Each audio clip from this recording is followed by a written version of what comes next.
барлығы жаңағыдай IT саласына түсіп жатқан жоқ. Барлығы жаңағыдай естіп алады, айтишниктер көп жалақы табады екен, айтишниктер өте керемет, Цукербергтің историясын оқимыз. Бұл экзамен болсын, университеттерге түсетін экзамендердің бәрі сынақ, таңдау өте көп, жол өте көп. Мүмкін сізге оның артында одан да керемет жолдар күтіп тұрған шығар деген сияқты. Біз бір-екі ғана компьютер жұмыс жасайды, в основном ручка мен қағазды информатика сабағы. Информатика кабинетін бүйтіп сыртынан ғана қарап кететінбіз. Бір музей сияқты кіргізетін ғой ол жерге. Ата-анам да тыңдау керек, туысқандар да тыңдап алу керек. Осы мамандықты бітіргеннен кейін мен жұмыс жасай аламын ба, жұмыс таба аламын ба, осы салада сол критерияларды ескерген дұрыс. Өйткені қанша адам дипломды күтіп отырады да, университет маған білімді да беру керек, жұмысты да тауып беру керек. Бірақ заман ондай емес, заман бәсекелестікке толы заман, баяғыдай таныс шешіп кететін заман емес, немесе мынау дипломды оқуды керемет бітіріпті деп ешкім жаңағыдай бір зеленый вороталар ашылмайды, чудо есіктер.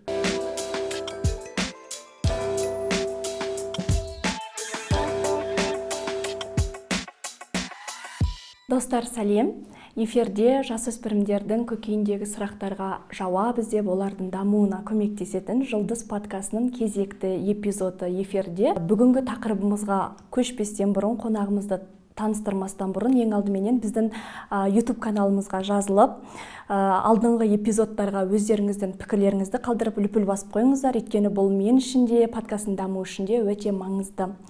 Сонымен біздің бүгінгі қозғайтын тақырыбымыз бұл өте өзекті, әрі сіздер үшін өте қызық деп ойлаймын. Бұл IT саласы, IT саласында қандай мамандықтар бар, және біздің бүгінгі қонағымыз Саузанд IT компаниясының негізін қалаушы, IT маман және Ақыл батыл ойынның авторы Айболат Құлатай. Қош келдіңіз. Сәлеметсіздер ме? Көргеніме қуаныштымын, барлықтарыңызды. Айболат, сізге ең алғашқы сұрағым, қазір көп талапкерлер, көп оқушылар IT саласын таңдайды. Алайда олар оқуға тапсыратын кезде мамандықтың көптігінен қайсысын таңдайтынын білмей жатады. Сіз соларға тоқталып өтсеңіз, ол қандай мамандықтардан тұрады? Нақты IT саласындағы мамандықтар ма? Енді қазір образовательный программалар деп айтады, жаңағыдай өзгеріп жатыр жыл сайын. Менің өзімнің IT оқуына түскеніме де біраз жыл өтті, бітіргеніме де, бірақ енді бағыттары сол күйінде. Енді IT деген ол абстракты үлкен ұғым. IT мысалы ол шығармашылық адамы, IT дизайнер болуы мүмкін, IT ол программист болуы мүмкін, IT ол жаңағыдай менеджмент болуы мүмкін. Өйткені кез келген IT жобаны жасауды ол бір адам жасап шықпайды, оны целый команда жасайды. Ол жерде оны команданы жүргізетін менеджер де керек болады, дизайнер де керек болады, программист де керек болады, немесе мынау үлкен ақпараттар деп айтады, қазіргі мысалы заманауи мамандықтар шығып жатыр, big data деген аналитиктер бар, немесе өзіңіз білесіз электронный журналистика. Кез келген сала қазір IT-мен етене байланысты болып тұрды. Енді нақты көбіне IT деген кезде енді бастысы көбіне программист боламын, разработчик боламын деп түсіп жатады адамдар оқуға. Ол кезде енді ақпараттық жүйелер немесе ВТИПО деген мамандық бар, вычислительная техника и программное обеспечение, есептеу техникасы және де бағдарламалық қамтамасыз ету деген. Осы нақты екі мамандықты таңдау қажет болады. Енді екеуінің қандай айырмашылығы бар деген кезде, сіз мысалы оқу орнын бітіргеннен кейін, жаңағыдай бір белгілі бір жұмысқа барған кезде, программист боламын десеңіз, сіз ИСТі бітіріп келіпсіз ғой, жоқ, сіз ВТИПОны бітіріп келіпсіз ғой, сіз ананы бітіруіңіз керек деп ешкім айтпайды. Ол енді шетелдік деңгейде кішкене айырмашылықтар болуы мүмкін, бірақ екі мамандықта да бітіріп программист болып жұмыс жасай беруге болады. Бірақ жаңағыдай үшінші курстарға өткен кезде, элективті жаңағыдай бағыттарды таңдары кезде, ВТИПО мамандығында более жаңағыдай программирование тереңірек үйрететіндей таңдаулар көбірек болады, ал ақпараттық жүйелер және информационный система мамандығында экономикамен, менеджментпен, аналитикамен байланысты мамандықтар көбірек болады. Сосын МКМ деген мамандық бар, оны да көбірек таңдап жатады, ол мынау көбіне математикамен, есептеу бағдарламалармен байланысты, мысалы аналитик боламын десе мысалы, сондай жүйелік мамандық деп айтсақ болады. Одан кейін енді мысалы UI UX дизайнер деген сияқты да арнайы ондай мамандықтар жоқ IT саласындағы. IT менеджер деген сияқты. Енді көбіне IT менеджерлікке де жаңағыдай менеджментті бітіріп келіп жатады, бірақ менің өзімнің кеңесім IT саласын бітіріп менеджмент болған дұрыс, өйткені кез келген жұмыста разработчиктің тілін түсініп, оған дұрыс задача қойып, немесе орындалған тапсырманы дұрыс талап ету үшін IT білім бәрібір де керек. Сондықтан да менеджер боламын десеңіз де осы ақпараттық жүйелер, МКМ, ВТИПО мамандықтарын бітіріп менеджментке өтсеңіз болады. Менің өзімнің кейсім сондай. Яғни ИСТі, ВТИПОны таңдап та дизайнер болып кетуге болады. Яғни IT саласының ең кереметтілігі, мысалы адамдар көп кейбір мамандықтарды айтып жатады, бұл мамандық менікі емес екен, мен қателесіп түскен екенмін, деген мәселелерден өте жаңағыдай керемет сақтайды. Өйткені IT сан алуан. Сіз жаңағыдай егер де бәлкім шығармашылық адам болып жатсаңыз, онда айттым ғой, дизайнер болып кетсеңіз болады, немесе сізде ұйымдастыру қабілеттері жоғарырақ болса, менеджментке өтіп кетсеңіз болады. Ал егер де программист болам, жаңағыдай разработчик болам десеңіз, онда сол саланы тереңірек оқысаңыз болады. Енді кез келген университет білеміз, ол бағыт бағдар беруші құрал, ортаның жаңағыдай несі, атмосферасы. Ал кез келген білімді біз жаңа самообучение, самодисциплина өзіміз аламыз. Қазір заман солай болып тұр, потому что IT заман тез дамып жатқанымен, оның ішінде IT өте тез дамып жатыр. Google-дың өзі, корпорацияның өзі полный өзгеру керек болып жатыр, жаңағыдай қанша адамдар жұмыстан шығарып жіберді. Өйткені искусственный интеллект деген дүние шығып жатыр. Сондықтан да IT ол сондай мамандық, біз постоянно дамып отыруымыз керек, врачтар сияқты. Мысалы біз 4 жыл оқыдық. Бірақ біз нарыққа шыққан кезде біздің оқыған жаңағыдай мамандықтар олар актуалды болмай қалды. Қазір программистер жазып жатқан бағдарламалық тілдердің өзі бірнеше жылдың ішінде актуалды болмай қалуы мүмкін. Мысалы бұрын iOS-қа бір бөлек программист, Android-қа бір бөлек программист жазатын еді. Қазір кросс-платформалық тілдер деген шығып жатыр. Яғни екі платформаға да бір адам жазады. Яғни мықты IT программист боламын десе, онда біз постоянно гибкий болуымыз керек қой. Әрбір заманға сай тез оқып отыруымыз керек, тез дамып отыруымыз керек, және де бейімді деп айтуымыз керек қой, жылдам бейімді болуымыз керек. Жақсы. Қазір IT саласына мемлекет көп грант бөледі. Сосын кейін оған келіп жатқан оқушылардың көбі де сол грант үшін келіп жатқан сияқты да. Соған келіп оқиды, одан кейін қиын екен, мен келмесе оқудан шығып жатады да. Сіздің ойыңызша дұрыс мамандық таңдаудың қандай критерийлері бар? Қазір жылма-жыл гранттар көптеп бөлініп жатыр, оны көптеген университеттер оқытады, бірақ кадр тапшылығы, мамандардың тапшылығы да. Неге кеше біздің президентіміз Қасым-Жомарт Кемелұлы айтып жатыр, 2025-ге дейін 100 мың IT маманын шығаруымыз керек деп, соған сәйкесінше жаңа көптеген гранттар бөлініп жатыр. Неге көптеп бөлініп жатыр? Өйткені қазір әлемдік тенденция сондай да. Программистер везде жетіспейді, IT мамандар. Бізде ғана емес, әлемде де жетіспейді. Біздің көптеген мамандар жаңағыдай шетелдік компанияларда қымбат жалақыға дистанционно жұмыс жасап жатыр. Өйткені біздің еңбек ресурсы ол мемлекеттерге өте арзанды. Голландияда болсын, араб мемлекеттерінде болсын, біздер доллармен алады да, қазақстандық деңгейде теңгемен жұмсайды. Әрине оның жаңағыдай пайдасы керемет. Және де енді 100 мың программист ол цифраға біз әлдеқашан жетіп қояр едік, егер де сол оқуға түскен адамдар сол мамандықпен жұмыс жасап кетіп жатса. Өкінішке орай енді IT саласына түскенімен біреу өзін саудада көріп жатыр, біреу қайтадан оқуға жаңадан тапсырып медицина саласына кетіп жатыр, біреу мұғалім болып кетіп жатыр. Барлығы жаңағыдай IT саласына түсіп жатқан жоқ. Барлығы жаңағыдай естіп алады, айтишниктер көп жалақы табады екен, айтишниктер өте керемет. Цукербергтің историясын оқимыз, Стив Джобс, Илон Маск, осы кісілер әлемді жаңағыдай жылжушы басты жаңағыдай тұлғалар деп насихаттап жатыр. Сосын мысалы World of Tanks деген Белоруссияда ойын бар. Танк атыспақ ойын, көптеген жасөспірімдер білетін шығар. Сол ойын Белоруссияның ВВП экономикасына, внутренний валовый, біздің экономикаға қазмұнайгаздың алып келетін табысынан көбірек алып келеді. Былайша айтқан кезде бір қарапайым ойын ғана. Содан кейін IT везде жаңағыдай хит, IT фильмдер, IT сериалдар, насихат. Сосын біреулер көреді, өзінің туысқандарының ішінен, отбасыларының ішінен бір айтишник жақсы табады, әрқашанда жаңағыдай керемет шетелде жұмыс жасап жатқан әйтеуір бір сондай адам болады. Сосын үлкен кісілер айтады, сен де айтишник боласың, немесе осыған түс дейді. Сөйтіп IT оқуына түседі, біраз жаңағыдай программирование мамандықтарға келген кезде қиналып қалып жатады. Өйткені көптеген қарапайым мектептерде бізде базовый IT мамандықтарды, информатиканы керемет деңгейде оқытпаған ғой. Неге? Өйткені информатиканы бағдарламалауды оқытатын кадрлар аз біріншіден, екіншіден оснащение. Мектептерде компьютер жаңағыдай техникалар аз. Мысалы мен өз мектепте оқыған кезде біз жаңағыдай 1-2 ғана компьютер жұмыс жасайды, в основном ручка мен қағаз да информатика сабағы. Информатика кабинеті бүйтіп сыртынан ғана қарап кететінбіз. Бір музей сияқты кіргізетін ғой ол жерге. Музей сияқты кіргізгеннің өзінде жаңағыдай ол жерге ойын ойнауға очередь болады жаңағыдай. Сөйтіп компьютерден кішкене алыстау болдық, и ол адамдар оқу орнына түскен кезде кішкене жаңағыдай талап жоғары оқу орнында, и соған қиналып қалып жатады. C++, Java тілдерінен бастайды кез келген университетте алгоритмдарды. Сол кезде қиналып қалып жатады да, бұл менікі емес екен дейді. Бірақ енді сол бағдардың дұрысын жетіспегеннен шығар. Жаңағыдай дизайнерге өтіп кетпеске. Неге біздің өзімізде оқуға түскен кезде бірінші курстан кейін өте көп адам оқудан шығып кетуге мәжбүр болды. Басқа мамандыққа ауысып кетуге болды. Сіздің сұрағыңыз жаңағыдай қандай критерийлерге сүйенген дұрыс дедіңіз ғой, қалай айтсам, Z поколение, кішкене көп балаларда арман жоқ деп айтқан дұрыс па? Мен осындай болғым келеді, осындай көбіне енді қоғамның бізге әсері ғой, жаңағыдай туысқандардың әсері, немесе ата-анасы кеңес беріп жатады, таңдап беріп жатады, немесе немесе біз өзіміз әлеуметтік желіден көріп жатқан жаңа оқиғалар, сол фильмдер әсер етіп жатыр.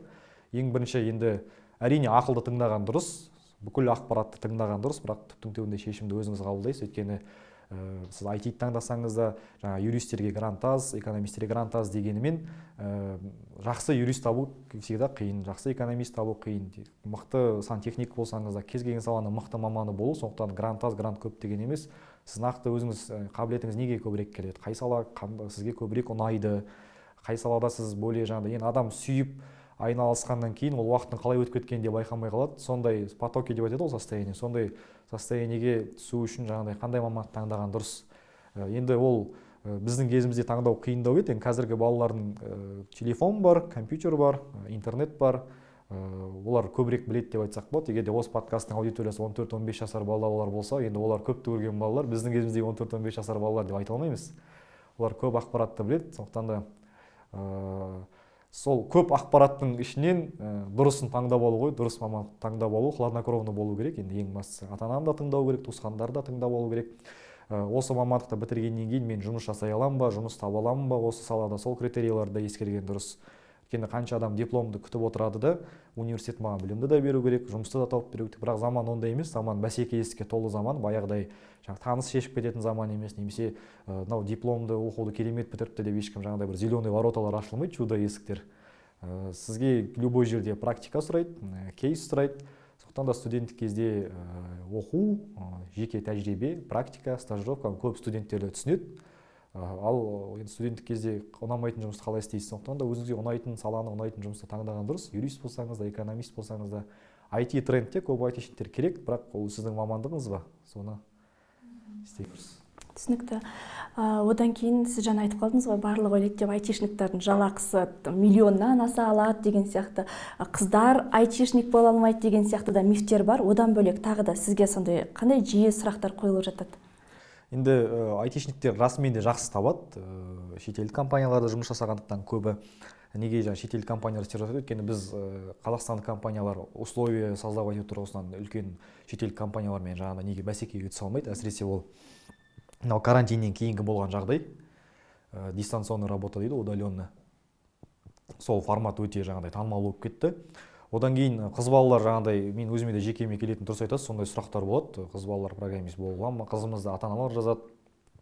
Осы мамандыққа түсірсек дұрыс па, дұрыс емес па деген. Негізі ол қате пікір деп ойлаймын. Өзіміздің Қазақстанда да кейстер өте көп. Google-да жасап жатқан, шетелді бағындырып, президентіміздің өзі Америкаға сапарының аясында көптеген корпорацияда істейтін қазақтармен кездесті. Соның ішінде өзіміздің қазақ қыздары бар, нәтиже көрсетіп жатқан. Керісінше қыз балалардың ойлау қабілеті, жаңағыдай мышлениесі деп айтады, подходы, олар жаңағыдай әрбір детальдарға көңіл бөледі. Мысалы, ер балалармен психологиясын салыстыратын болсақ, сондықтан да IT-ге тіптен керемет келіп жатады деп ойлаймын.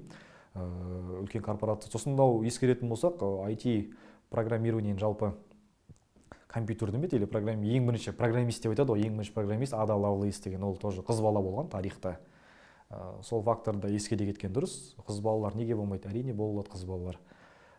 Сосын енді қандай оқу орнын таңдасам болады деп жатады. Енді ата-аналар көбіне сұрақ қояды ғой.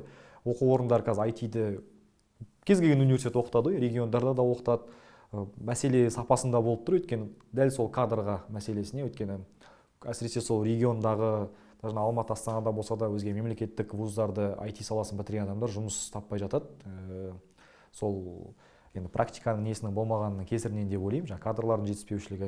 Енді қандай университеттерде кеңес бересіздер жатады, енді мүмкіншілігіңіз болып, қажетті балды жинап, немесе өзіңіз қазірден бастап енді жасөспірім болсаңыз, арман мақсат қойып жатсаңыз, осы вуздарға мен айтатын не істеп көрсеңіз болады, ниеттеніп көрсеңіз болады. Ол әрине КБТУ университеті, Алматы қаласын айтатын болсақ, Сүлейман Демирел университеті бар, ертеден келе жатқан мықты IT мамандарын дайындап жатқан.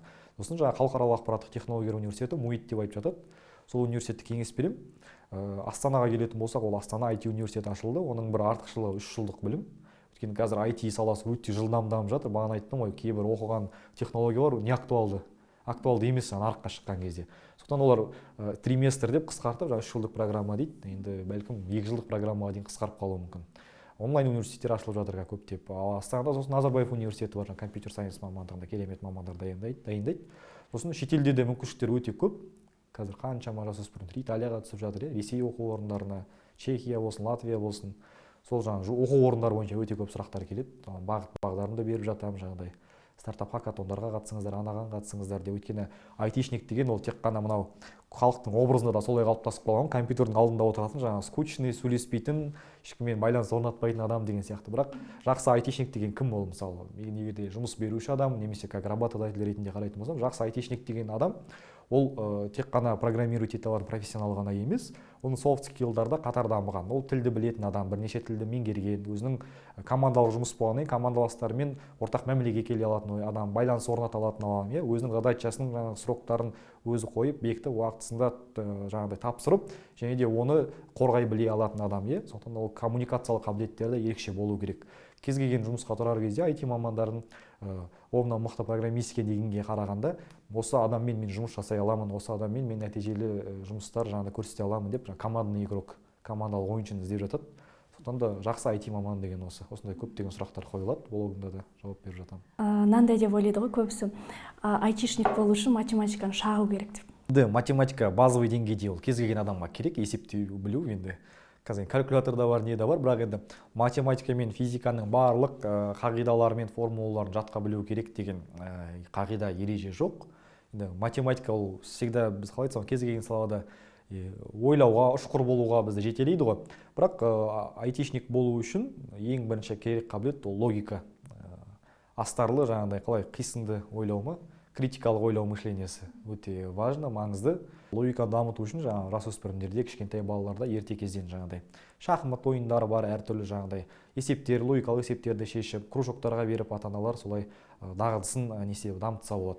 Енді қазір енді бізде ата-аналарда осы балаларымды IT саласына берсем екен деген ойлар, армандар қалыптасып жатыр. Бұрын соңды мынандай еді, қазір ол этаптан өтіп келе жатырмыз. Балам бір мемлекеттік қызметте жасаса екен, әкімшілікте жасаса екен, немесе құқық қорғау органдарында осындай бай болса екен, анау болса екен деген сияқты. Енді қазір айтишниктер туралы сондай бір жақсы образ қалыптасып келе жатыр. Осындай еңбегімен де, осындай технологиялық дүниелер жасап та адам жаңағы өзінің отбасына, туысқандарына қараса алады деген сияқты. Сосын сіз жаңа айттыңыз ғой, ата-аналардың өздері де жазып жатады или мамандық таңдап береді деп. Ата-ананың баласына мамандық таңдап беруі қаншалықты дұрыс? Дұрыс емес деп айтсам да болмайды. Енді бұл жерде ақылдасып бір ортақ мәміле болған дұрыс шығар. Ата-ана бағыт. Менің мысалы өзімнің кейсімде маған ата-анамның әсері болды. Өйткені біз өзім батыс өңірінен болғаннан кейін бізде батыс өңірде бала кезімнен көріп өскен, бізде ер адамдардың бәрі сол мұнай газ саласында жұмыс жасайды. Енді адам көргеннен асып кетпейді ғой. Менің ойымша сондай түсінік болды. Ер адамдардың барлығы бәлкім солай жұмыс жасау керек шығар деген. Сөйтіп менде жалғыз ғана ой болды, мен мұнай газ саласына оқуға түсемін деген.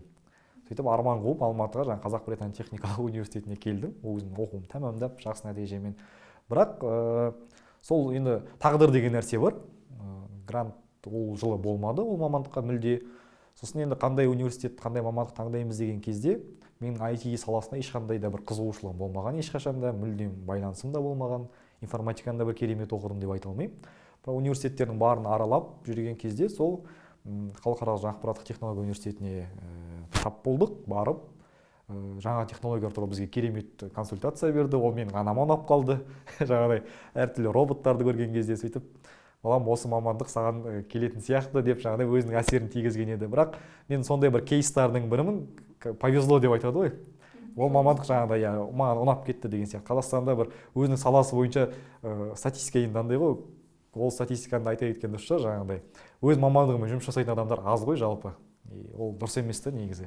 Сол мен өте редкий адамдардың қатарына жататын шығармын. Сол IT саласы маған өзіме ұнап кетті. Технология жаңағыдай әрқашанда созидать ету, бір нәрсені ойлап табу, басқаша ұсыныс алып келу деген сияқты. Одан кейін мысалы менеджментке түстім. Мен өзімнің қабілеттерім бойынша менеджментке келетінін түсіндім да, сол IT мен менеджменттің ортасынан қазір енді осындай бір жобалар жасап жатырмыз. Тағдыр деген нәрсе бар. Біздің кейде жоспарлап жатамыз, не істеп жатамыз, бірақ результат и путь деп айтады, бір бұл жүріп өтетін жол. Әр адам оқу кезінде де басқа мамандыққа ауысып кетіп жатса да, значит, оның өзінің жолы, ол дұрыс емес деген қағида жоқ. Қазіргі балалар әсіресе жасөспірімдер ЕНТ-да бізде енді ережелер істеп тастаған ғой. ЕНТ-да осындай предметтер таңдау керекпіз, және де ол предметтермен тек осы мамандықтарға ғана түсуге болады. Оны бітіргеннен кейін осы 4 түрлі ғана мамандық таңдай аласыз университетте, басқа таңдай алмайсыз деген сияқты. И ол балаларды бүйтіп рамктерге бүйтіп істеп тастайды дейді. Балалар ойлайды, болды менің тағдырымды шешетін осы ЕНТ, осы тест, мен осыдан азалып қалсам немесе дұрыс мамандық таңдамай қалсам менің жаңағыдай жолым бітті құрыды. Өйткені бізде айтады ғой жаңағы екі нәрсені дұрыс таңдау керек деп ер балаға, жаңағы жұмысын таңдау керек, дұрысын жаңағы жарын таңдау керек. Болды, міне ең бірінші тұрған жұмыс, мен осыдан қателесіп кеттім ба, бұл менің өмірім құрыды деген сияқты сондай жаңағыдай бір қате не қалыптасып қалады. Бірақ түсіну керек, оның барлығы бір инструмент қана да. Қазір ЕНТ-дан бөлек те ЕНТ-ның өзін бірнеше рет тапсыруға болады. Мысалы IT саласының өзінше қанша мамандықтар бар. Мен өзім бір мысалды келтіре кетейін. 11-ші класс бітірген кезде бізде жаңағы ЕНТ-дан көптеген проходной балл ала алмай қалған балалар, біз енді Ақтөбе облысы Алматыдан алшақ болғаннан кейін көптеген балалар, біреу жаңағыдай өзінің азаматтық борышын орындауға кетті әскерге, біреу жұмыс жасап кетті, біреу қайта колледжге түсті. Сөйтіп проходной балл алмаған балалар әрқайсысы өзінің жолын таңдап кетті. Сөйтіп мен ақпараттық технология университетіне түскен кезде жаңағы бір досымнан сұраймын, сен неге осы IT университетіне түстім десем, ол айтты, мен өйткені проходной баллды жаңағыдай жетпей қалдым деді. Оказывается, біз мысалы халықаралық университет деп түскенмен ол акционерлік аты бар, және ол жерге платный основаға проходной алмай қалсаңыз да түсуге болады. Только проходной ол жаңағы түсіну керек, бізде ақпарат дұрыс жетпейді, профориентация. А проходной ол жаңағы мемлекеттік вуздарға, ұлттық вуздарға түсу үшін, то есть жаңағы досым ол жаңағы 41 бәле алған, 50-ге жетпейді сол кезде проходнойға. И жаңағы IT университетке түсті. И бір жыл платныйда оқыды, ешкімнен кем оқыған жоқ. Бір жылдың ішінде жаңағы көптеген орындар босаған кезде университет оған грант ұсынды. Сөйтіп сол жылғы ақшасын да қайтарып берді, стипендиясын да берді. Ал мысалы менің класстастарым, өзімнің ортамдағы балалар, олар ондай ақпаратты білген жоқ. Ақпараттың дұрыс болмаған. Яғни олар ойлады, ЕНТ ол жалғыз ғана жолы деп ойлады. Бұл балалар, видите, бүкіл нарықты қарап тұр, қандай оқу орындары бар. Және де өзінің стипендиясын қайтарып алды. Оқуды бітірген кезде екеуміз бірдей диплом алып шықтық, бірдей жұмысқа тұрдық. Мысалы, халықаралық деңгейдегі екеумізде де диплом. Мен мектепті өте жақсы бітірдім, ал ол проходной ала алмай қалды. Яғни инструменттер өте көп. Қазір тіпті ЕНТ-сыз шетелге оқып жатқандар өте көп, келесі жыл немесе шыдап, келесі жыл қайта тапсырып түсіп жатқандар көп. Немесе жаңағыдай нарықта қандай вуздар бар. Қазір онлайн университеттер көбейіп кетті. Сондықтан да жолдары өте көп, түсіп алып, мамандығын ауыстырып, мысалы, даже жоғары балл алып, университетте жоғары керемет деңгейде бітіріп, басқа салада жұмыс жасап жатқандар бар, оның бәрі жол, ешқандай жаңағыдай қайғырудың, мұңаюдың, жаңағыдай депрессияға түсіп кетудің естеу жоқ. Ата-аналары тарапынан да тек қана сол балаларға қолдау білдірсе деген ниет бар болғаны. Өйткені қазір өзімді іні қарындастарымнан, көптеген туысқандарымнан сол жайттарды өзім көріп жатқаннан кейін қапаланып, көңіл күйлер түсіп жатады. Енді ол экзамен болсын, университеттерге түсетін экзамендердің бәрі сынақ, таңдау өте көп, жол өте көп. Мүмкін сізге оның артында одан да керемет жолдар күтіп тұрған шығар деген сияқты. Иә. Одан кейін жаңа сіз IT-ді оқытатын бірнеше университеттерді атап кеттіңіз ғой. Соларды таңдау кезінде қандай критерийлер бар? Мысалы, баланың алдында СДУ ма, КБТУ ма деп тұрған кезде ол қандай критерийге қарап таңдау керек, КБТУ-ды или СДУ-ды? Енді мен нақты айта алмаймын, өйткені олардың өз араларында қазір білмеймін. Мысалы, менің кезімде мынадай болды. Мен неге КБТУ-ды таңдамадым, ОИТ-ті таңдадым. Мен КБТУ-ға түсемін деп келдім, нефтегазовый мамандыққа, бірақ грант болмады, бірақ неге КБТУ-дың IT-ін таңдамадым? Потому что ол жылы КБТУ-ға 20 грант бөлінді, қателеспесем, IT-ға 101 бәле грант бөлінді. Және де 4 мамандықты жазар кезде КБТУ мен IT екеуі бір акционердің обществоға қарай ма, или бір-біріне бәсекелестік па, мен қандай заңдылық екенін білмеймін. Екі университетті бірден жазуға болмайды. Сізге нақты таңдау, 4 мамандықтың ішінде либо КБТУ жазасыз, либо IT жазасыз деді. Мен КБТУ-ға жазып, грантқа түспей қалғаннан гөрі IT-ді жазып, нақты грантқа түскені дұрысырақ болар дедім мысалы. Яғни сіз либо КБТУ, либо IT-ді таңдайсыз. Енді кейбір адамдарға место расположения, мысалы, МУИТ-тің общагасы, жаңағы жатақханасы жоқ, ондай критериялар да бар. Мысалы, КБТУ-да да енді көп адамға емес, бірақ белгілі бір адамды өзіне қамтамасыз ете алады. Мысалы, Сүлейман Демирель университеті өте керемет жабдықталған, заманауи жаңадан салынған ғимарат. Мүмкін сол қызықтыруы мүмкін кейбір адамдарды, бірақ ол сіздің тұрғылықты жеріңізге қатынауға қаншалықты ыңғайлы болады, өйткені ол қаскелеңде орналасқан. Тек қана білім саласынан бөлек, әр адамның сол жаңағыдай өмір сүру қалпына келе ме, келмей ме, ыңғайлы ма, ыңғайсыз ба деген сияқты. Біреуге Алматыны ұнауы мүмкін, Астана ұнауы мүмкін, астаналық вузға түседі онда. Жаңағыдай немесе Астана IT университетінің 3 жылдық, мен әрине өзімнің сыныптастарымнан, қатарластарымнан 1 жыл ерте бітіремін деген критерийдің өзі ұнауы мүмкін, сол Астана IT университеті немесе бөле Назарбаев университетінің өзінің экзамендері бар. Мен сол жақта сол жаңағыда ништі бітірген балалар, мен керемет деңгейдегі ғылым саласында өзім білімімді жалғастырамын деп, фаундейшн оқимын деп, енді Назарбаев университетінің условиялары өте керемет, жатақханасы да сондай мақсат қойып ұмтылып жатса, оған да түсіп жатқан балалар бар. Сондықтан да тек қана білім, мамандық емес, сондай әртүрлі факторлар бар әсер ететін. Жақсы. Одан кейін тағы да бір сұрақ. Сіздер мысалы IT-ді көп университеттер 4 жыл оқытады. Кейбіреулер бар жаңағы тек қана курстарға барып та IT-дің навыктарын или салаларын үйретіп жататын. Қайсысын таңдаған дұрыс или айырмашылығы неде? Өте жақсы сұрақ. Қазір енді IT-ді ауылда отырып уақытта мектепте оқитын несіне жаңағы жоғары оқу орнына түсу жасына жетпеген балалар да уже программист болып жұмыс жасап жатыр. IT ол өзі сондай мамандық, то есть кез келген адам менен сұрап жатады, программист бола ала ма деп. Иә, кез келген адам программист бола алады. Бірақ екінші жағы бар, кез келген адам программист бола алмайды. Неге? Өйткені адамның қолынан істеген нәрсе адамның қолынан келеді ғой, иә, программист бола аласыз, бірақ оған табандылық керек, және де белгілі бір уақыт кәдімгідей арнау керек, соған жұмсау керек, энергияны жұмсау керек, үйренуге самодисциплина керек. Бірақ ондай қабілеттер барлық адамда болмағаннан кейін жоқ, кез келген адам бола алмайды.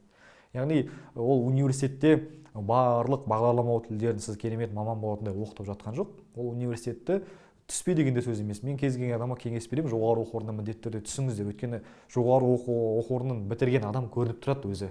Оның ортада ұстауы, қоғаммен байланыс орнатуы. Ол мысалы Гарвардтың өзіне адамдар жаңағыдай $100 000 төлеп платный основада ол жаңағыдай керемет маман болып шығу үшін түсіп жатқан жоқ. Өйткені сіздің Гарвардта қасыңызда отырған группаласыңыз келесі ақш-тың жаңағыдай президенті болуы мүмкін, немесе сенаторы болуы мүмкін. Ол бір нетворкингтің ортасы. Мысалы мен де өзімнің сол оқу орнында тапқан жолдастарыммен қазір бірге жобалар жасап жатырмын, бірге жаңағыдай тәжірибе алмасулар, әрқашанда әртүрлі компанияларда істейді. Мысалы кездескен кездің өзінде жаңағыдай бірімізге кеңестер береміз, әртүрлі инструменттермен алмасамыз деген сияқты. Ол университет тым үйретпейді, білім бермейді деген ол кішкене қате пікір. Университет ол сондай бір платформа, бағыт-бағдар беретін, және өзге де бонустар беретін. Ал мамандықты меңгеріп алу кез келген адамның өзінің қолында. Сондықтан да сондай дүниені ауылда отырып та, регионда отырып та істеп жатқандар бар. Қазір YouTube-та өте көп тегін ақпараттар бар. Udemy мысалы платформаларында, Coursera платформаларында $10-15 курстар бар, әртүрлі ағылшын деңгейіңіз жақсы болса. Немесе сол индустар оқытып жатады жаңағыдай тегін курстарды YouTube-та. Соны меңгеріп алып, жұмыс жасап отырған балалар бар, әртүрлі деңгейде. Сондықтан да қазір де мен айта аламын жаңағыдай оқып не істеп кетсеңіз болады. Курстар өтіп алсаңыз, офлайн курстар бар, онлайн курстар бар. Кез келген өтіп, қазір, пожалуйста, оқу орнын күтпей, қазір ақша таба берсеңіз болады. То есть ешкімнің қолын ешкім байлап отырған жоқ. Қазір андай нәрсе де жоқ та. Америка, Европа бір бөлек курстар оқып жатыр екен, бөлек программалық тілдер жазады екен. Жоқ, олардың біздің мамандар ол жақта жұмыс жасап жатқаннан кейін сол технологиялар барлығы open source, ашық. Бір бағдарламалау тілдері. Бәріміз бір Figma-да дизайн сызамыз. Бәріміз бір жаңағыдай Skype арқылы, Zoom арқылы, Google Meet арқылы бәріміз байланысқа шығып жатырмыз. Олар жасырынып алып, қазақтардан тығылып, бөлек бірдеңе істеп жатыр деген тема жоқ та. Барлығы вообще доступны бір платформалар. Просто біз ақпаратты біреу ерте біледі, біреу кеш біледі, біреу мүлдем білмейді. Бағыт-бағдар, профориентация, енді шешім қабылдау. Просто мен болам, болмаймын, маған ұнайды, ұнамайды, оқимын, оқымаймын деген нәрсе адамның жеке таңдауы. Бар болған сол. Так университет оқу керек, кеңес беремін, тіпті одан әрі магистратурасын оқыңыз, ғылым бағытын оқамын десеңіз PhD оқыңыз, оның жаңағыдай алып кетер ешқандай да зияны жоқ, көмегі болмаса. Одан кейін осы 14-15-16 жастағы оқушылар мектеп қабырғасында жүріп өздерінің стартап жобаларын бастап, ақырындап жасап жатады ғой. Оларға қандай да бір байқаулар ұйымдастырыла ма? Олар өз жобаларына жаңағы инвестицияны қалай тарта алады? Осы туралы айтып берсең. Енді мен студенттік кезде қазір инвестиция, оқушы кезінде инвестиция тартқан, жаңағыдай бір керемет стартап жоба жасаған кейстермен әлі таныс емеспін. Бірақ көптеген региондарға шақырып тұратын, Атырау, Қызылорда көптеген региондарға барам, жаңағыдай жюри ретінде мастер-класстар, семинарлар өткізем. Сол кездегі региондардағы деңгейлерді байқаймын, өсім өте жоғары. Әсіресе Қызылорда, Атырау, Қарағанды региондарында, Алматы мен Астана ол түсінікті ғой, жаңағы даму жоғары, әсіресе мен региондардағы мәселелерге тоқталып өтейін. Сол жерде жаңағыдай стартап конкурстардың хакатондары өтіп жатады, жаңағы 24 сағат ішінде, немесе 2 күннің ішінде белгілі бір прототип жасап алып келу деген сияқты. Сол кезде мен байқаймын жаңағы ақпараттық қоғамның кеңдігін, жаңағыдай уже балалар хабардар, стартап деген не, қандай IT инструментарийлер бар, мен жаңағыдай информационный система, ВТПО деген уже түсініп жатады, өйткені қатысып жатқан балалардың көбі сол жаңағыдай нелер, жасөспірімдер. Әсіресе региондардағы ең мықты білімнің ошақтары, локомотивтер, олар мынау одаренный балаларға арналған мектептер. Сол жерде университеттері бар, НИШ, КТЛ, Физмат деген сияқты мектептердің балалардың жаңағы нелері алға ілгері тартушы балалар. енді сондай мероприятиелер, жиындар өте көп болып тұру керек деп ойлаймын. Өйткені сол жиындарға өзге де мектептің балалары келеді және де көреді өзінің қатарластарының осындай деңгейдегі жоба жасап, осындай алға ұмтылып, амбиция қойып жатқандықтан, және де оларда да сондай ішкі қалау пайда болады. Және де келесі жылы келген кезде мысалы уже басқа ауылдан да мысалы мен осы 2-3 жыл бұрын Қызылордаға бардым және кешегі барғанда мен уже байқадым, жаңағы Қызылорданың ауылдарынан келіп жатыр балалар, Қазалыдан, Жалағаштан, әртүрлі Жаңақорғаннан деген сияқты өздерінің стартап идеялар, жобалармен. Ол енді келесі бір студенттік өмірге деген дайындық, бірақ ол жобалармен керемет бір шетелдік деңгейге шығарда инвестиция привлекать ететіндей, оған өзге білім керек, жаңағыдай әлі үлкен тәжірибе керек, кейстар керек деген секілді. Бірақ енді жоғары оқу орнына түскен кезде оның тигізер пайдасы көп, қоғаммен байланыс орнату деген сияқты, өзінің орнын табу. Олдай жобаларға қатыса отырып адам уже түсіне бастайды, қай мамандық таңдасам екен, кім болады екен, дизайнер боламын ба деп. Және де ол стартап жобалар жасап жатқан бірнеше бірлеседі ғой өздері. 3 бала болып, сыныптан немесе 4 бала болып, өзінің рөлдерін дұрыс распределять етеді. Жаңағыдай сен программист боласың, мен жаңағыдай қорғап берем, жюрилерден да сатып берем. Сіз жаңа дизайн жасап бересіз деп керемет рөлдерін бөліседі. Сосын хард Arduino деген технологиялар бар, әртүрлі көбіне софт проекттерге қарағанда региондарда мынадай хард әртүрлі. Өйткені робототехниканың школалары өте көбейіп кетті ғой регионда жасөспірімдерге. Соның нәтижесі деп ойлаймын, көптеген балалар жаңағыдай әртүрлі светофорлар, жаңағыдай теплицалар, әртүрлі умный домдар, сондай технологиялар жасап келе жатады әртүрлі датчиктермен. Бірақ қандай терең технологиялық дүниелер жоқ та, енді оны да түсінуге болады, бірте-бірте оған келетініміз. Бірақ ол жасап жатқан дүниелері алдағы өмірлеріне пайдасын тигізері зор. Бірақ сондай хакатондардың региондарда өте жиі болған дұрыс деп ойлаймын. Кеше мысалы сол жерлерде жаңағыдай университеттерге гранттар бөліп жатыр, ақшалай сыйлықтар беріп жатыр, оның өзі көптеген жағдай мотивация.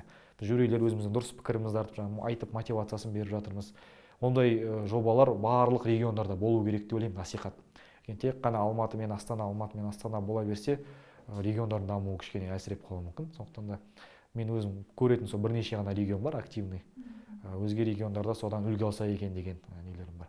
Әртүрлі IT хабтар, IT коворкингтар ашылып жатыр кейбір региондарда, оның өзі жаңағыдай бір керемет бастамалар деп ойлаймын. Одан кейін жаңа айтып жатырсыз ғой, ұбт-сыз да өмір бар, ол өмірдің соңы емес деп, бірақ біздің Қазақстанда 95% оқушылар ұбт тапсырады. Сіз сол тапсыратын оқушыларға қандай кеңес бересіз? Қалай дайындалу керек, қалай тиімді дайындалу керек? Мен ұбт-ға кеңес бергенде енді мектеп бітіргеніме біраз болды. Қазіргі ұбт-да форматы мүлдем өзгеріп кетті. Енді жалпы психологиялық деңгейде дайын болу, ЕНТ-ға бірнеше рет тапсыру керек болса, бірнеше рет тапсыру керек. Даже соның өзін қазір түсінбей жатыр екен кейбір балалар. Мен нақты ЕНТ-ның өзін ғана тапсырам, анадан кейін тапсыра алмай қаламын ғой, мынадан аз жинап қалсам қалай болады деп. Ол 4 рет, 3 рет, 5 рет тапсыру деген психологиялық деңгейде өте керемет мүмкіндік. Бір рет аз алып қалсаңыз, екінші рет тағы тапсыруға болады, үшінші рет тағы тапсыруға болады. Болмаса, ладно, келесі жыл тапсыруға болады. Соны түсіну керек та, бұл жай ғана оқуға түсудің инструменті ғана.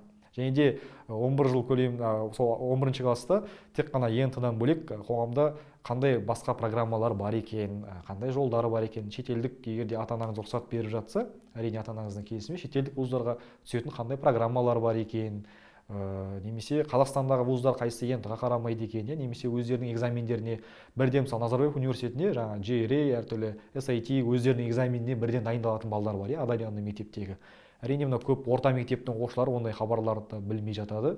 Сондықтан бәлкім сіз ЕНТ-ға емес, басқа экзамендерге дайындалуыңыз мүмкін. Сондықтан да ағылшын тілін білген адамда қазір еш жерде қалмайды. Сондықтан да кез келген жасөспірімге де беретін тағы бір кеңесім осы ағылшын тілін білгені дұрыс деп ойлаймын. Осы жолды жүріп өткен адам ретінде ол сізге беретін қосымша бір мүмкіншілік, артықшылық деп айтсам болады. Кейін шетелге шығатын болсаңыз да, Алматыға, Астанаға ұмтылсаңыз да, ағылшын тілін меңгерсе екен деген тағы бір кеңес. Еш уайымдамаңыздар, бәрі керемет болады. Бұл жол ғана, нәтиже Құдай көрсетеді. Бұл сіз көру керек, жүру керек болған жол, значит. Айболат, сіз енді өздеріңіздің IT компанияларыңыздың негізін қаладыңыздар. Көптің сұранысына ақыл батыл ойынын жасап жатырсыздар. Сіз үшін табысқа, жетістікке жетудің формуласы қандай? Табысқа, жетістікке жетудің жолы. Енді сол ең бірінші өзіңді тезірек табу шығар. Мен өзіме ең әсер еткен кітап бар. Көп адамдар айтып жатады, кәсіп саласын таңдаған адамдар кәсіпкерлер интервью алып жатқанда сұрайды ғой, маған ең ұнаған кітап «Богатый папа», «Бедный папа» Роберт Кийосаки деп. Жоқ, маған әсер еткен кітап сол Роберт Кийосакидің почему отличники работают на троечников, а хорошисты на государство деген кітабы бар. Мен сол пойыздан Ақтөбеден Алматыға келе жатқанда сол кітап менің қолыма түсті. Қалай түскенін білмеймін, сол кітапты алдым. Оның түсінікті кітаптың мән мазмұны жаңағыдай дәлелдеген, әртүрлі жаңағыдай үшке оқитын балалар өзге де альтернативті жолдарды іздейді, басқаша креативті ойлайды, беске оқитын балалар бір ережелермен жүріп қалған деген соның барлығын түсіндіріп жатыр. Бірақ сол бестселлер кітаптың аты да неге атын олай атаған екен деген мен бүйтіп қарап ойланғам ұзақ. Яғни сонда мен беске оқығам, мысалы мен ертең тағы университетте оқимын ұзақ, соны тағы беске бітіремін, сонда не болады түптің түбінде деп мен кәдімгідей ойланып ойға шомылып кеткем. Сонда мен ертең үшке оқитын кластасыма жұмыс жасайын ба деп, енді бала ой ғой, енді үлкен қалаға әлі енді келе жатырмын. Сонда мен үшке жасайтын балаға оқиын ба, жұмыс жасайын ба, қалай болады? Мен сонда бай болмайын ба деген сияқты. Енді сол ауылдан келе жатқан баланың ой пікірі сондай болды. Өйткені енді уақытысында ауылда көрген бір ақшаны болмауы, кез келген бір қиыншылықтар, сол жаңағыдай ақша табу, жаңағыдай бір жақсы жағдайға ие болу деген сияқты іште амбициялар болды ғой, және де ол амбицияларға қалай жетемін деген ой мені жаңағыдай мазалады да. Мен таңдаған оқуым маған соған көмектесе ме, көмектеспей ме, және де келесі алып мен оқуға түсе сала бірден мен өзім группаластарым таңғалады. Оқуға түсе сала келесі айда мен жаңа кофейняларда олармен жаңа встреча, переговорлар өткізіп, примерно жақсы оқиды деген балалар таңдап алғам, ол бірге жаңағыдай жоба жасайық деп. Олар күтпеген, олардың барлығы оқу ойлап жүр, мен жаңа ұсыныстарым жаңағыдай болып жатыр да, осындай жоба жасайық, мынадай жоба жасайық деп. Жаңағыдай үлкен қала енді бәсекелестікке тәрбиелейді ғой. Сөйтіп оқудан бөлек жұмыс жасауға тырыстым. Қосымша ақша табуға, өзім білген біліміммен жаңағыдай Алматыда математика, физикадан сабақтар өткізіп, репетиторствомен сөйтіп келесі жылы білім орталығын аштық. Білім орталығын ашқаннан кейін осындай стартаптарымызбен әртүрлі хакатондарға қатысып жүрдік, 9 рет жеңіліп қалдық. Және де осы жерде алатын бір сабағы бар, жаңағыдай формуласы деген кезде ол табандылық, қайтып қалмау. 9 рет жеңілу деген оңай емес. 10-шысында барып біздің қорғамаған адамымыз жоқ. Шынымды айтсам осы қазір шенеуніктер әртүрлі деңгейдегі сол уақытысында мықты танымал адамдар, сол кездің өзінде жаңағыдай шетелдік инвесторлардың алдында қорғадық. Біз жаңағыдай дірілдеп өте ерте өтіп қойдық та сондай тәжірибелерді. Біздің алғашқы жарысымыздың өзінде жаңағыдай Yahoo-дың финансовый директоры отырды, жаңағыдай Америкадан, Австралиядан венчурный инвесторлар отырды. Біздің сол конкуренттеріміз сол кездегі Сергеев мысалы, қазір Қазақстанда үлкен корпорациялар біздің конкуренттеріміз болды. Біз бар болған сол екінші курстың студенттерімізді, бізде жаңа қобалжу бар, бір сондай стадияларды өттік та ертерек. Сол бір жарыстардың бірінде бізге сол жолдама берді ақш-қа. Ол жақты көріп қайтқаннан кейін жаңа үлкен Google, Apple сияқты корпорацияларды көрдік. Одан кейін Қазақстанға келгеннен кейін бір андай үлкен амбициямен келдік те. Өзіміздің бір жобалар жасасақ екен деп сөйтіп, сол нәрсе өте біздің өмірімізде жаңа квантовый скачок болды. Білім саласынан мүлдем шығып, IT саласына өтеміз деп. Сөйтіп IT компаниясын ашқан болатынбыз. Жаңа өмір, тағдыр, жол деп жатқан, айта-айта айтып жатқаным сол ғой. Осы IT саласында жұмыс жасадық. Енді қазіргі ақыл батыл жобасы былай қарап тұрсақ, ол сол мен бұрын істеген өзімнің екі саламның бірігуі екен де, сол білім мен IT саласының.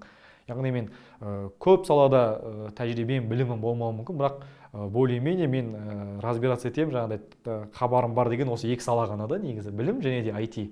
Және де сәтті жобаның шығуы осы нелерде болып тұр. Яғни нақты сіздің экспертизаңыз, тәжірибеңіз бар бағытта жұмыс жасасаңыз, ол жерде нәтиже болады деп ойлаймын, жаңағыдай сәттілік болады. Потому что сіздің экспертизаңыз бар, және де тағы бір себебі ол сізге сенетін адамдардың болуы, сізді қолдайтын адамдардың болуы, командаңыздың болуы. Бұл енді мен жаңағыдай жобалардың лицосы ретінде жаңағыдай осылай сұхбат беріп келіп, көптеген адамдар мені жасап жатыр деп менімен елестетуі мүмкін, бірақ оның артында ол жобаны жасаған үлкен команда бар, жігіттері бар, күні-түні еңбектеніп жатқан, ондай жаңағыдай үлкен нагрузкаларды көтеріп жатқан программистері бар, өзінің серіктестерім бар, дизайнерлер бар, мысалы шығармашылық адамдар бар, жұмыс жасаған маркетологтар бар, үлкен команданың еңбегі. Және де қазіргі командамызда біраз мамандар, ол осыдан мысалы өзімнің серіктесім, ол осы 10 жылдан оқуға түскеннен бері жаңағыдай бірге келе жатқан адам. Командадағы программистеріміз, олар осы компанияны ашқалы бері 7 жылдан бері бірге келе жатқан балалар, олар оқу орнында жақсы оқыған, мектепте де жақсы оқыған, олардың үлкен армандары бар.